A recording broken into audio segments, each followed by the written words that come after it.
За юуцгаа манайхаа Crypto Pojing-ийн дараагийн эпизод үгээр эхэлж байна. Тэгээ яг одоо үзээ сууж байгаа хүмүүстээ энэ өдрийн мэндийг хүргэе. Тэгэхээр он тэнд нэгдэх юм сонин бач гэх тий. За тэр ч яах вэ. Тэгэхээр энэний өмнөх бичлэг дээр бид нар одоо монголчуудыг ер нь байлдан дагуулж байгаа гэж хэлж болохоор нэг зоосын талаар ярьсан байгаа тий. Тэрний ямар зоос ярьлаа. Монголыг байлдан дагуулж байгаа зоос байгаа юм. Тий. KOK baby. Коко. Coldplay дуусдаг тий. Гэхдээ тэр чинь хүмүүс айгүй илгээр яриад байгаа. Солонгос айлгаар хэлсэн нөө Коко. Coldplay. Гэхдээ ер нь яг зөв хэлт нь болохоор KOK юм шиг л. KOK token гэдлээ миний ярьсан юм бол. Тэгээ яг тэр бичлэгийг та бүхэн үзсэн бах. Тэгээд таалагдсан бол эсвэл таалагдаагүй бол бичлэгийг нэ сэтгэлдээ комент дээр үлдээж олно шүү. Тэгээд бид нар нээлттэй байгаа.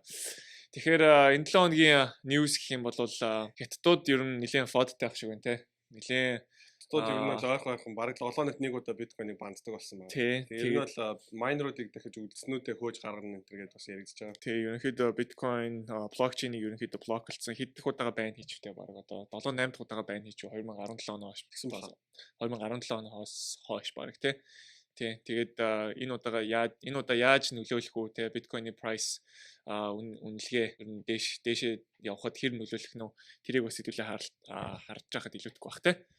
Тэгээд нөгөө Huobi гэдэг хамгийн том exchange-уудын нэг байдаг. Huobi болон Binance шинээр хятад хэрэглэгч авахаа болсон. Тэгээд ер нь бол Binance Америк дахь хэрэглэгчтэй ерөнхийдөө гаргаад гаднасаа гаргаад Binance US гэдэг шинээр exchange нээсэн. Тэгээд одоо хятадд бас Binance маань ерөнхийдөө үйл ажиллагаа явуулах боломжгүй болгож байгаа нэг тийм тренд харагдаж байгаа. Тэгээ яг Binance-тай холбоотойгоор янз бүрийн тийм FOD буюу fear, uncertainty, doubt гарч иж магадгүй гэж яригадаад байгаа. Гэхдээ яг энэ маань яг зах зээл дээр яаж нөлөөлөх нь яг бүрэн тодорхой бас биш. Өмнөх видеонд бас ярьсан on-chain талаас харах юм бол яг нөгөө халимнууд гэж хэлдэг. Тэгээ institutional investor буюу том хөрөнгө оруулалтын сангуудын үйлдэлийг харах юм бол биткойн дээр үргэлжлүүлэн буулж байгаа. Энэ талаас нь харах юм бол яг том трендээрээ том зургаараа харах юм бол биткойн бол bull market дуусаагүй цаашдаа ч гэсэн өсөх боломж бол их байгаа. Богино хугацааны уналтыг бол мэдээж бид нэр үүсгэх арга байхгүй.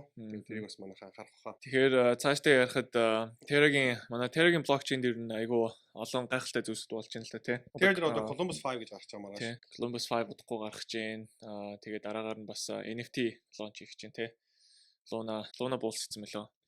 Luna Bulls гэсэн NFT байгаа. Тэгээд тэр мэн болохоор 10 сарын 9-нд гарна. Тэгээд Galactic Punks гэдэг одоо Crypto Punk-тай адилхан яг Luna-гийн өөрийн гэсэн Punk-тай болох байгаа. Тэгээд энэхүү Punk маань 10 сарын 2-нд анхныхаа борлуулалтыг хийж эхлэж байна. Тэгээд энэхүү Punk-ыг Discord-тай Discord-ийн нэлээд идэвхтэй суулгастай XP гэдэг оноогод 1000 хүнд нь юугаа Punk авах эрхийг бас өгсөн. Тэгээд бас айгүй идэвхтэй бас маркетингийн сурталчилгаанууд айгүй хийж байгаа. Тэгээд Luna-гийн community маш идэвхтэй байгаа бөгөөд энэ Galactic Punk дээр бас Luna Hold хийдэг бүх хүмүүсд бас нэлээд анхаарал хандуулж байгаа.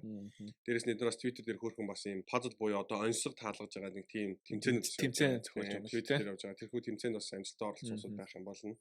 Galactic Punk-ыг бас урамшуулт авах тийм боломжууд бас байгаа шүү манайхаа. Тэгээд энэ дээр нэмээд бас Nexus Protocol манай Discord дээр хамгийн анх толгой бичсэн байсан баг тий. Nexus Protocol launch хийж байгаа. Тэгээд бүртгэл нь болохоор KYC хийх хамгийн сүүлчийн хугацаа 9 сарын 30-нд байсан тий. 9 сарын 30-нд ороод өөрийнхөө пассвортыг орж бүртгүүлээд тэгээд residence буюу оршин суугчийн юун дээрээ одоо баталгаа буюу тэр нөгөө баримт бичих дээрээ иргэний үнэлгээ хийсэн чинь бас болж байгаа юм билээ. Яа. Тиймэрхүү байна. Тэгээд Star Terra дээр урд нь лонч болсон. Тэгээд тэрэн дээр бас airdrop-ууд удахгүй явагдаад эхлэх баг тий. Star Terra дээр ямар ч байсан loop гэдэг төсөл airdrop өгнө гэдгийг илэрхийлсэн. Nexus Protocol маань Star Terra дээр гарч байгаа. Star Terra Apollo дээр гарч ирээд нэг жоох маргаан үүссэн. Тэр маргаантай холбоотойгоор Star Terra дээр гарахаа боллоо гэсэн. Гэхдээ Nexus-аас бусад төслүүд бүгдээрээ Star Terra дээр гарах төлөвлөгөөтэй хിവэрэ байгаа. Үүн дотроос Orion Money гэдэг төслүүд бас байгаа. Тэгээд Nexus-ийн хувьд ANC stake хийж байгаа усууд дээр airdrop өгнө. Дээрээс нь Pylon-ы mining stake хийж байгаа усууд бас airdrop өгнө гэж мэдгдсэн байгаа. Тэгэхээр нэгсэндээ Pylon swap-ыг хэрэгэлдэг, mining stake хийдэг усууд авах нь, дээрээс нь Anchor Protocol-ын ANC stake хийдэг усууд авах, дээрээс нь бас Pylon swap дээр гарч ирээд одоо 0.1 $1 буюу 1 центийн үнэтэйгээр гарч ирнэ. Тэгээд 1 центийн үнэтэйгээр худалдаж авах боломжийг олохын тулд тэр KYC энтер гэж хийгээд байгаа. KYC гэдэг нь монголоор юу гэсэн үг гэхээр Know Your Customer гэдгийг орчуулга буюу одоо өөрийнхөө нэр усыг бүртгүүлээд тэгээд өөрийнхөө wallet-ны хаягийг бүртгүүлж байгаа тийм схемийг ерөнхийдөө хийлээд байгаа. Тэгээд Terra-гийн хувьд Columbus 5 гарсны дараа ямар боломж бий болох вэ гэхээр IBC гэдэг технологи маань ерөнхийдөө Terra-гийн блокчейн рүү нэмэгдэнэ. Үүний ачаар UST гэдэг stable coin маань ганцхан Terra-гийн блокчейн дээр гэлтгүү.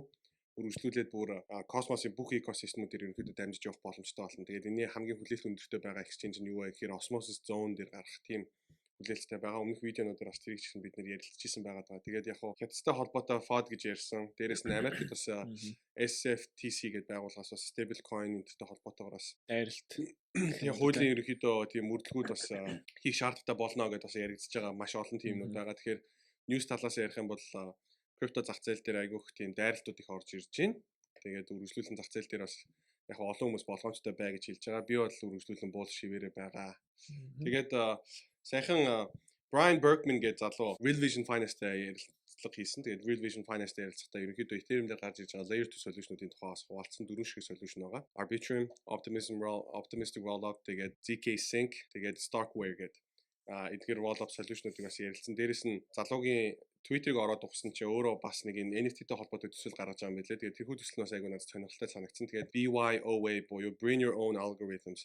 Тэгээд NFT дээр одоо хөвчлэн зах зээл дээр ямар тренд явагдаад байгаа гэхээр урлагийн бүтээл талаас NFT-г айгүй хэрэглээд байгаа. Одоо ховор те collectible буюу цуглуулгын урлагийн бүтээгдэхүүн гэдэг талаас нь харж байгаа. Тэгвэл нь энэ тохиолдол дээр болохоор нэг талаасаа урлагийн элемент нь байгаа, бас нөгөө талаасаа NFT маань өөрөө дотроо код буюу алгоритмтай. Тим NFT гаргах, тим шин төрлийн use case-тэй холбоотой ерөнхийдөө төсөл гаргаж байгаа юм байна. Тэгээд энэ хүү white paper нь бас байгаа. Тэгээд энэ хүү линкийг бас видеоны description дээр оруулж өгье. Энэ хүү NFT-г ашиглаад юу хийж болох вэ гэхээр одоо blockchain development яаж явдаг вэ гэхээр front-end хийгээд front-end буюу одоо вебсайт нь яаж үзэгддэг те дизайн тал руу нь хийгээд тэнгуүтээ тэр маань одоо blockchain-тэйгээ харьцдаг тийм байгаа бол одоо front-end буюу вебсайтны урдлынхын дизайн дээр хүртэл NFT-г ашиглаад тэнгуүтээ одоо янз бүрийн чарттай зураглууд үзүүлэлтүүд тэрдгээрийг NFT ашиглаад NFT дотроо тэр хүү код нь байдаг тийм шин төрлийн механизм байх юм бол маш олон зүйл төр хэрэгжилж болох юм байна гэдэг нэг тийм санаа гаргасан юм байна. Тэгээ яг white paper дээрээс нь дэлгэрэнгүй уншиж болно. Бас нэг тийм урт 17 хуудас тийм white paper байлаа. Тэгээд энэ хүү төслөө яг иймэр дүүн байж болох юм а гэж харуулах гад өөрсдөө гэсэн NFT гаргасан. Тэгээд тэр хүү NFT-г та бүхэн ороод бас минт хийж болно. Минт хийн гэдэг нь юу гэсэн үг гэхээр NFT-г шинээр бий болох боломжтой гэсэн. Одоогоор ойролцоогоор 2000 гаруй гарцсан. Тэгээд тэд хүрээ дуусна гэсэн юм бол байхгүй. Анз эмэрэг буюу хязгааргүй юм байна. Тэгээд нэг ширхгийг 0.4 ИТ-ээр гаргаж авах боломжтой байгаа юм байна. Миний хувьд энэ бол их сонирхолтой төсөл чи урах юм уу? Санагдлаа. Найз нь авцаац. Би ч маш урах шүү. Дээрээс нь Ethereum блокчейн дээр байгаа бас нэлээд bullish байгаа төслүүдээс дурдах юм бол Spec Finance гэж байгаа. Spectrum гэдэг. Тэр Spec Finance-ийг документ хүртэл ерөнхийдөө Twitter дээр эдгээр залуучуудын хийсэн ажил бол надад таалагдсан. Өөрөө тодорхой хэмжээс хөрөнгө оруулалт хийнэ гэдгийг мэдгдсэн байгаа даа. Дараагийн видеогоор бид нэр Secret Network дээр төслүүдээс бас хуваалцсан. Тэгээ Secret Network дээр манай баг үргэлжлүүлэн маш bullish байгаа. Тэгээд Bitcoin-ыг ерөнхийдөө trustlessly буюу ямар нэгэн дундын этгээд байхгүйгээр Shinobu гэдэг протоколоор дамжуулаад Secret Network руу гаргаж ирэх боломжтой болсон гэдэг өмнөх видеонуудаар хуваалцчихсан. Тэгээд Secret Network дээр бас та бүхэн ч гэсэн үргэлжлүүлэн бас анхаарал хандуулаарай гэж бас хэлмээр байна. Тэгээд дараагийн бичлэг дээр маш сонирхолтой төслийг Secret Network-тэй холбоотой төслийг танилцуулахаар шийдсэн байгаа. Тэгээд сая инхээгийн хэлдэг Spectrum Protocol дээр нэмээд хэлэхэд Terra-гийн ecosystem дээр идэвхтэй байдаг бол оролцдог бол terra.spec.finance гэж ороод description дээрээс оруулчих тий. Spec гэдэг өөрийнх нь зоосыг USDT-тэй нийлүүлээд хийх юм бол одоогоор 262.80-ны 89% хүүтэй хадгалах боломж байна. Тэгээд Mir-ийг бас хадгалж болно тий. Mir Protocol USDT-тэй холбоод пулт хийж болно. Тэгээд Anchor, тэгээд Pylon, тэгээд M-Asset буюу одоо хувьцааг аваад хийж болдог тий. Тэд нар ч гэсэндээ өндөр хүүтэй хадгалах боломж байгаа шүү. Та нар сонирхоод үзээрэй. Өөрөөс нэг сонирхолтой юм чи тэр нэг Монгол NFT гэдэг NFT-ийн marketplace Монгол залуучууд хийсэн marketplace гарсан. Мандух хатны зурглаа тий. 1 сая төгрөгөөр зарагдсан. Эрхмэгээ трейдерийн бас өөрийнх нь E гэдэг үсгтэй тэр логоны тэн зарагдаж байгаа юм билээ. Тэгээд тэр логоноос өрөмж тэрийг худалдаж авсан хүн жилд нэг удаа уулз эрхийн бичиг гэж явж байгаа юм билээ тий. Надаас тэр бас айгу сонирхолтой хөрхөн use case юм шиг санагдсан. Тэгээд Монгол NFT-г бас та бүхэн орж сонирхоорой. Тэгээд Монгол зураачтай, тэгээд Монгол урлагийн хүмүүсээ бас дэмжих тийм боломж бас байгаа юм байлээ шүү. Тэгээд тэрийг бас оруулах зүйтэй гэж бодлоо. Окей. Тэгээд өнөөдрийн эпизодыг нэм болчихсон. Дараагийн эпизодоор уулзцай. Тэгээд та бүхэн лайк, share, subscribe дараад. За.